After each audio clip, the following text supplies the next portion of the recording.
Buenos días, tardes o noches a todos y todas. Mi nombre es Valentín Velázquez y en la clase de hoy hablaremos acerca de la conjunción del ciclo cardíaco, la curva presión-volumen, los ruidos cardíacos, la curva de el flujo y volumen a nivel ventricular y por último el ciclo cardíaco.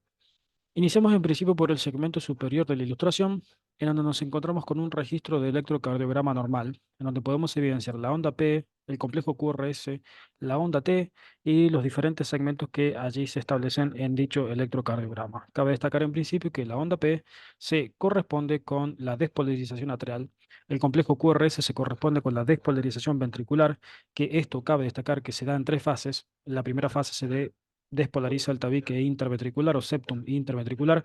En la segunda fase se despolariza la masa ventricular y en la tercera fase se despolariza la base cardíaca. Y por último, en el segmento T lo que vemos es la repolarización ventricular. Cabe destacar entonces que en principio el electrocardiograma se corresponde con el registro eléctrico de la actividad cardíaca desde la superficie a partir de unos electrodos en un papel que es termosensible, en donde dicho registro se establece a partir de una especie de lápiz o bolígrafo que a su vez responde a la actividad eléctrica registrada a partir de dichos electrodos. Esto que vemos aquí se corresponde entonces con un electrocardiograma normal.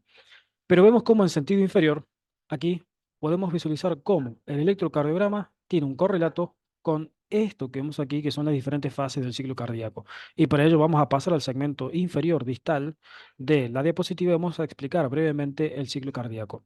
El ciclo cardíaco se corresponde con el conjunto de fenómenos mecánicos, eléctricos y fonatorios y sonoros de el corazón desde que inicia un latido cardíaco hasta que inicia el siguiente latido cardíaco. Desde el punto de vista de la frecuencia cardíaca, nosotros sabemos que tenemos aproximadamente entre 70 y 75 latidos por minuto. Algunos libros dirán 73, 72 latidos por minuto. Esta es la frecuencia cardíaca normal de un individuo normal en condiciones de reposo. Con lo cual, si consideramos entonces a la división entre la frecuencia cardíaca y la cantidad de segundos que tiene un minuto, esto nos da la duración del ciclo cardíaco, que es de 0,83 prima segundos. 0,83333, es decir, 0,83 primas segundos de duración del ciclo cardíaco. Ahora bien, dicho ciclo cardíaco tiene dos fases claramente distinguibles, discernibles, que responden a la función cardíaca de bomba aspirante e impelente, que son la fase de sístole y de diástole. La fase de diástole es la que se visualiza en este segmento de la ilustración. Y esa fase de diástole presenta a la relajación isovolumétrica del ventrículo, ya sea derecho o izquierdo, y a la fase de llenado ventricular. La sístole presenta las demás porciones de la fase que visualizamos aquí. En sentido estricto, la sístole se corresponde en principio con la contracción atrial, en donde se produce un llenado lento y un llenado rápido. El llenado rápido es el primero que se da y es el que se efectúa a través de la diferencia de gradiente de presión para la apertura de la válvula mitral o tricúspide, las válvulas atrioventriculares, derecha e izquierda, o válvulas auriculoventriculares, antiguamente llamadas. Luego se produce un llenado lento, en donde se contrae la pared atrial, la pared auricular, entonces se llena el ventrículo. La siguiente fase se corresponde con la contracción isovolumétrica, y dicha contracción isovolumétrica lo que hace es aumentar la presión intracavitaria, intraventricular, motivo por el cual se cierran las válvulas auriculoventriculares, atrioventriculares, y se aumenta la presión que se encuentra dentro de la cavidad, pero no se modifica el volumen, por eso es una contracción isovolumétrica. Una vez entonces que, por ejemplo, el ventrículo derecho sobrepasa la presión que se encuentra dentro de la arteria pulmonar, que presenta aproximadamente unos valores próximos a los 25-20 milímetros de mercurio, y el ventrículo izquierdo sobrepasa la presión que se encuentra en la arteria aorta, que estará próxima a los 90-93 milímetros de mercurio de presión arterial media. Se abren las válvulas sigmoides o semilunares, la pulmonar y la aórtica, y se producen las fases de eyección, en donde encontramos que el 65% del volumen del volumen telediastólico, perdón, o sea, el volumen que está en el ventrículo al final de la sístole atrial o al final de la diástole en general, se va a ver eyectado. Y esto, si sacamos las cuentas, nosotros sabemos que el volumen telediastólico es de aproximadamente 140 mililitros. La fase de eyección estará rondando los 70-80 mililitros por cada latido cardíaco. Aquí vemos entonces la eyección ventricular, propiamente dicha, a nivel del circuito menor, pulmonar o eh, menor, como ya acabamos de mencionar, del lado derecho del corazón, y luego del lado izquierdo lo que vemos es la circulación mayor sistémica o general. De tal manera, aquí, como vemos, finaliza la sístole y empieza nuevamente la diástole. Por eso hablamos de un ciclo cardíaco que se puede explicar desde el inicio de la diástole o desde el inicio de la sístole. Con lo cual, aquí lo que visualizamos es el correlato del ciclo cardíaco con el electrocardiograma. Y vemos cómo, por ejemplo, la sístole ventricular, es decir, el periodo sistólico en donde hay eyección efectiva y donde hay contracción isovolumétrica, se corresponde con el segmento ST o segmento QT. Aquí lo podemos ver en el electrocardiograma. Por otro lado, la sístole atrial, la sístole auricular, que se corresponde con el periodo diastólico, si hablamos del punto de vista ventricular, se corresponde con el segmento PR, ¿no? Desde P a la R. Y por último, desde la T hasta el inicio de la P, lo que sería el segmento TP, lo que nos encontramos es con el periodo diastólico, el periodo de relajación, en donde se encuentra la bomba cardíaca llenándose de sangre para producir nuevamente la eyección efectiva. Ahora bien, pasaremos a hablar de esta curva, que es una curva que se encuentra correlacionando la presión con el, la eyección, ¿no es cierto? De este lado tenemos la presión, de este lado a nivel de las eje de las Y en las ejes de las X nosotros nos encontraríamos con la presión, con el volumen, perdón. En realidad, en sentido estricto, aquí lo que se está correlacionando o se está evaluando es la variación de la presión durante cada uno de los periodos del ciclo cardíaco. Vemos como, por ejemplo, en este punto, en este segmento se produce la apertura de la válvula aórtica.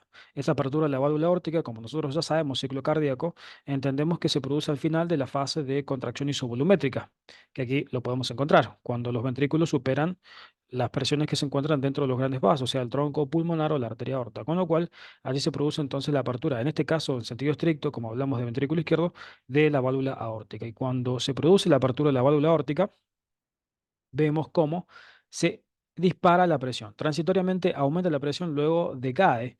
Y cuando decae, lo que podemos evidenciar es que baja en cierto sentido y luego vuelve a subir, formando lo que recibe el nombre de onda dicrótica, o en inglés, en el idioma anglosajón, dicrotic notch, escotadura dicrótica. Y esto se produce por un segundo latido, entre comillas, de la arteria aorta, por las propiedades elásticas que presenta este vaso en su segmento ascendente. Sabemos que la arteria aorta presenta en su túnica media gran cantidad de fibras elásticas, con lo cual produce una distensibilidad y tiene una complianza que sirve de reservorio de la presión, y cuando baja la presión de eyección del ventrículo izquierdo, esta es capaz de devolver, retornar esa presión que fue almacenada, que fue guardada como una especie de reservorio, formando lo que se ve en esta curva como la onda dicrótica, que aquí la podemos encontrar.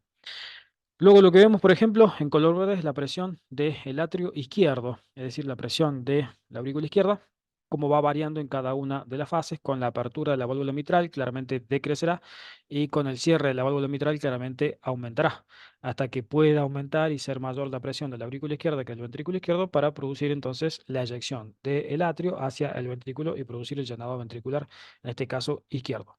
Y lo último que visualizamos en color celeste se corresponde con la presión ventricular izquierda. Recordemos que el ventrículo izquierdo recibe sangre procedente del atrio izquierdo y a su vez el atrio izquierdo recibe sangre de las cuatro venas pulmonares que proceden desde el pulmón, ¿no? Una vez que ya se realizó la hematosis, vemos cómo se dispara la presión ventricular izquierda una vez que se ha cerrado la válvula ventricular. Y este disparo de la presión, este aumento, ascenso de la presión hacia prácticamente más de 120 milímetros de mercurio, se corresponde nuevamente con esta fase, que es la fase de contracción isovolumétrica y la eyección ventricular. Vemos cómo durante la eyección ventricular decae la presión claramente porque hay una apertura de la válvula, con lo cual hay una igualación, una equiparación de las presiones en la arteria aorta con el ventrículo izquierdo.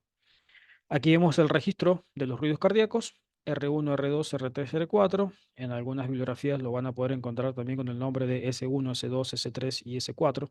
S1 es un ruido cardíaco que se produce por la apertura de la válvula aórtica. Es decir, entonces que por el flujo de sangre a través del ventrículo izquierdo hacia la arteria aorta, por esa región se produce el primer ruido cardíaco, que es este, un ruido totalmente normal. El segundo ruido cardíaco se produce por el cierre de la válvula aórtica, que lo vemos aquí en este correlato, al fin de la fase de eyección ventricular.